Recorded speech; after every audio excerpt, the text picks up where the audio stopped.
Hello, welcome to சாலஸ் kitchen. இன்னைக்கு நம்ம பார்க்க போகிறது வாழைப்பூ வடை. செட்டிநாட்டில் கொஞ்சம் ஃபேமஸான ஒரு டிஷ் தான் இந்த வாழைப்பூ வடை. அதுக்கு ஃபர்ஸ்ட் நமக்கு தேவையான பொருள் கடலைப்பருப்புங்க. இங்கே கடலைப்பருப்பு ஒரு மணி நேரம் ஊற வச்சுருக்கேன். இது ஊறின பிறகு நல்லா தண்ணியை எடுத்துடணுங்க. அதனால இதில் கொஞ்சம் நேரம் அப்படியே வடிய விட்டுடலாம். நான் அரைக்கும் போது தண்ணி இல்லாமல் இருக்கணும். இதை கொஞ்சம் நேரம் அப்படியே வடியட்டும். இப்போ அடுத்து பார்க்க போனீங்க, இங்கே இருக்க பாருங்கள் வாழைப்பூ. இப்போ வாழைப்பூ என்ன பண்ணணும்னா, இந்த ஃபஸ்ட்டு வாழைப்பூ வடைக்கு இந்த மேலாக இருக்கிற அந்த கொஞ்சம் பெரிய பூவாக இருக்குது பாருங்கள், அந்த பூக்கள்லாம் எடுத்துக்கணும். இப்போ இங்கே பார்த்தீங்கன்னா, இப்போ இந்த வாழைப்பூவில் ரொம்ப முக்கியமானது என்னென்னா, இங்கே இதை பிரித்து இதுக்கு நடுவில் ஒரு திக்காக இருக்குது பாருங்கள், ஸ்டேமன் சொல்லுவாங்க. அது நம்ம சமையலுக்கு பயன்படுத்தக்கூடாது, அது தனியாக எடுத்துருங்க. அப்புறம் இங்கே ஒரு பிளாஸ்டிக்கியாக ஒரு லேயர் இருக்கும், அதையும் எடுத்துக்கணும். இது ரெண்டையுமே நம்ம சமைக்கக்கூடாது. இந்த மாதிரி நம்ம எல்லா பூவும் எடுத்து வச்சுக்கணும். இப்போ நான் ஊற வச்சுருக்கிறது ஒரு கை பருப்புங்க. ஒரு கை கிட்டத்தட்ட 100 கிராம்ஸு. அதுக்கு நமக்கு பாதி இந்த வாழைப்பூவில் இருக்கிற ஒரு கிட்டத்தட்ட ஒரு 6-7 லேயர்ஸுக்கு உள்ள அந்த பூக்களை நம்ம எடுத்துக்கணும். எடுத்து இப்படி ஒன்றுனா பார்க்கணும். நீங்கள் இது முதல் நாளுக்குள்ளே எடுத்து வச்சுக்கலாம். பாருங்க, இப்படி இப்படி லேசாக தேய்ச்சிங்கன்னா அது மேலே தெரியும். இப்போ நம்ம வாழைப்பூவில் அந்த ரெண்டையுமே நம்ம எடுத்து முடிச்சாச்சுங்க. இப்போ இதை என்ன பண்ண போகிறோம், இதை கொஞ்சம் இந்த மாதிரி கொஞ்சம் ரஃப்பாக நறுக்கிக்கிட்டால் போதும். இப்படி நறுக்கிக்கோங்க.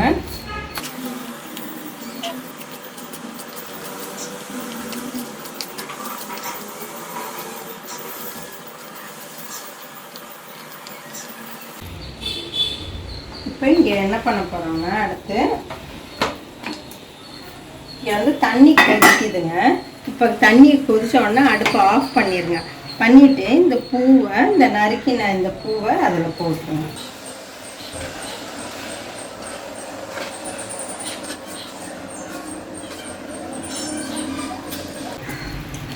இது எதுக்கு இப்படி பண்ணுறோம்னா, அந்த துவர்ப்பு தன்மை போகிறதுக்கு. அல்லது உங்களுக்கு அந்த துவர்ப்பு ரொம்ப பிடிக்கும்னா பரவாயில்ல, நீங்கள் டைரெக்டாக அப்படியே யூஸ் பண்ணலாம். என்ன பண்ண போகிறோம்னா, நம்ம வடைக்கு நல்லா ஒரு வெங்காயம், பச்சை மிளகாய், இஞ்சி இதெல்லாம் நம்ம நறுக்கிக்க போகிறோம்.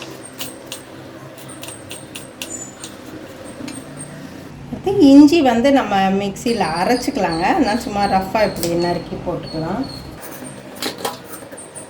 இப்போ அடுத்து பச்சை மிளகாங்க. பச்சை மிளகா நல்லா பொடியாக நறுக்கிக்கோங்க. அப்போ தான் வாயில் கடிபடாமல் இருக்கும்.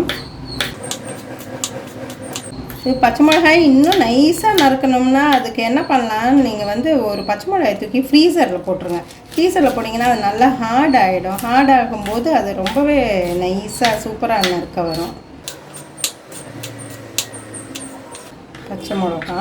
அடுத்து கருவேப்பிலைங்க என்ன பண்ணியிருக்கேன்னா, அந்த வாங்கின உடனே எல்லாத்தையும் நல்லா கழுவி ஒரு துண்டில் போட்டு வச்சுக்கிட்டோம்னா நமக்கு எப்போ வேணுமோ ஈஸியாக எடுத்து பண்ணிக்கலாம். ஒவ்வொரு தரையும் கழுவிட்டு இருந்தோம்னா அது தாளிக்கும் போது ரொம்ப தெரிக்கும். இப்போ இந்த கத்திரிக்கோலை வச்சு இப்படி நறுக்கி இங்கே வச்சுக்குவோம்.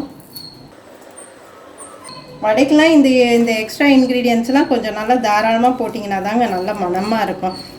ஏன்னா இதெல்லாம் கம்மியாக இருந்துச்சுன்னா அது வெறும் பருப்பு டேஸ்ட்டு தான் தெரியும். அதனால இந்த இன்க்ரீடியன்ஸ் எல்லாமே கொஞ்சம் நிறையா போட்டுக்கோங்க. தண்ணியெல்லாம் நல்லா வடிஞ்சிருச்சு. இதை பருப்பு இதில் சேர்த்து இஞ்சி ஏற்கனவே இதில் போட்டிருக்கோம். இப்போ ஒரு 1/2 டீஸ்பூன் சோம்பு சேர்த்துக்குவோம். அப்புறம் 1/2 டீஸ்பூன் சீரகம்.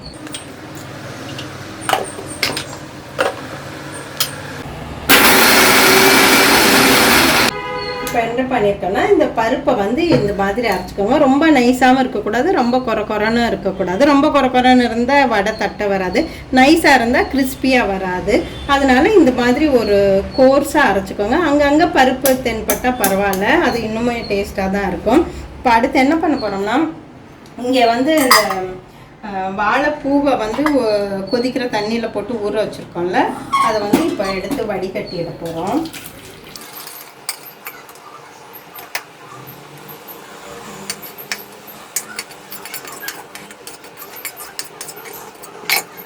இதில் சுத்தமாக அந்த தண்ணி இல்லாமல் புழிஞ்சு எடுத்துக்கோங்க.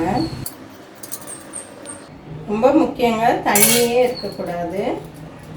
ஒரு 5 நிமிஷம் அப்படியே விட்டுருங்க, அது வடியட்டும். இப்போ என்ன பண்ணுறோம், இது வந்து தண்ணியை நல்லா வடிஞ்சிருச்சு. வடிஞ்சதை இந்த பருப்போடவே சேர்த்துக்கோங்க.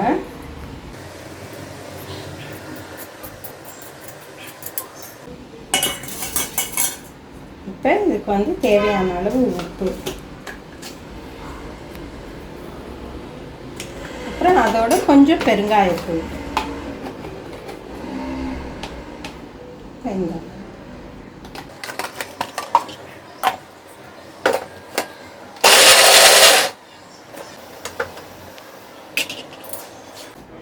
இந்த மாதிரி அரைச்சி எடுத்துக்கோங்க.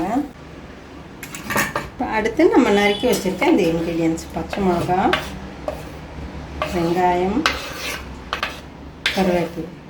நீங்கள் வடை சுட்டு பாருங்கள், உங்களுக்கு கொஞ்சம் ஒரு தண்ணியாக தெரியுது அல்லது எண்ணெயை குடிக்குதுன்னா கொஞ்சம் அரிசி மாவு சேர்த்துக்கலாம்.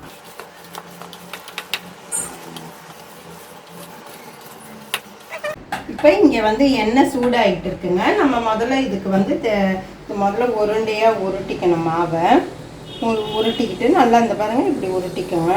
வச்சுட்டு இப்படி அவ்வளோதான், இப்படி உள்ளங்கையில் வச்சு ஒரு அமுக்கிக்கோங்க. நீங்கள் ஃபஸ்ட்டு என்ன பண்ணுங்கன்னா, ஒரு வடை வந்து சுட்டு டேஸ்ட் பார்த்து பாருங்கள். அப்புறம் அதுக்கு தேவையான இது உப்போ காரமோ உங்களுக்கு தேவைப்பட்டுச்சுன்னா அது கொஞ்சம் எக்ஸ்ட்ரா சேர்த்துக்கோங்க. எல்லாமே இந்த மாதிரி ஒரே மாதிரி பண்ணி வச்சுக்கோங்க. அதுக்கப்புறம் போடுங்க. 4 நாளாக கூட இப்போ பண்ணி போட்டுக்கலாம். அப்போ தான் வேகிற டைம் வந்து ஒரே டைமாக இருக்கும். ஃபஸ்ட்டு வந்து ஒரு சின்னதாக போட்டு பார்ப்போம் எண்ணெய் காஞ்சிருச்சாங்கிறதுக்கு. நல்லா காஞ்சிருச்சுங்க. இப்போ அடுத்து போட்டுக்கலாம். தீயை வந்து ஒரு மாதிரி மீடியமில் வைக்கிறேன்.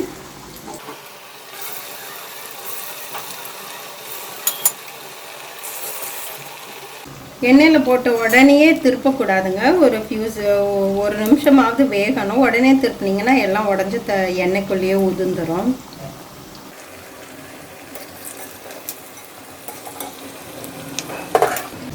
அங்கே இப்போ 4 வடை அங்கே வெந்துட்டு இருக்கு. அந்த கேப்பில் வந்து இப்போ ஒரு 4 உருண்டையை ஊற்றி வச்சுக்கலாம்.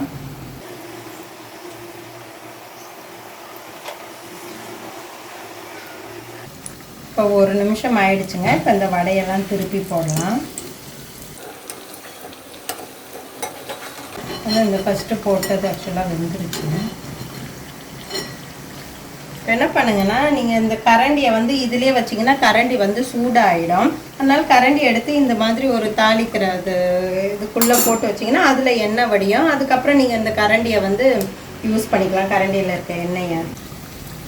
இப்போ வந்து பாருங்கள், வடை வந்து கொஞ்சம் ப்ரௌன் கலர் ஆகிடுச்சு. இப்போ வடை வந்து வெந்துருச்சுங்க. இப்போ எடுத்து இந்த டிஷ்யூ பேப்பரில் இப்படி போட்டுக்கலாம். நல்லா இந்த மாதிரி எண்ணெயை வந்து ஓரமாக வச்சு வடிச்சிடுங்க.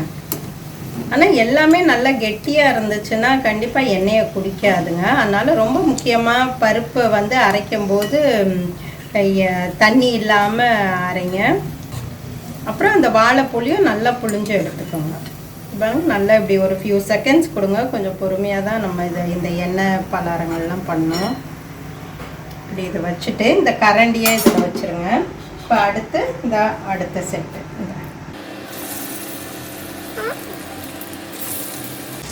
உருட்டி வச்சுக்கிட்டோம்னா ரொம்ப ஈஸியாக இருக்கும். அதனால தாங்க.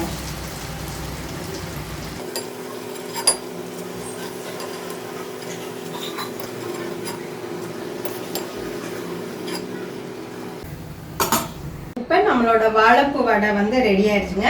இதை வந்து நல்லா ஒரு சாம்பார் ஊற்றி அந்த சாதத்துக்கும் வாழைப்பூ வடை நல்லாயிருக்கும். ரசம் ஊற்றி சாப்பிடும் போதும் நல்லாயிருக்கும். தயிர் சாதத்துக்கு கூட அருமையாக இருக்குங்க.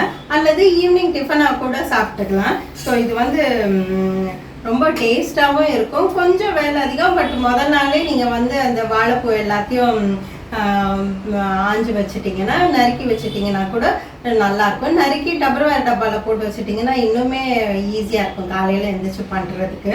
ஸோ நம்மளோட இந்த வாழைப்பூ வடையை நீங்களும் ட்ரை பண்ணி பாருங்கள். ட்ரை பண்ணி பார்த்துட்டு எப்படி இருக்குன்னு சொல்லுங்கள். மீண்டும் உங்களை அடுத்த ரெசிபியுடன் சந்திக்கிறேன். அதுவரை உங்களிடமிருந்து விடைபெறுவது விசாலாட்சி.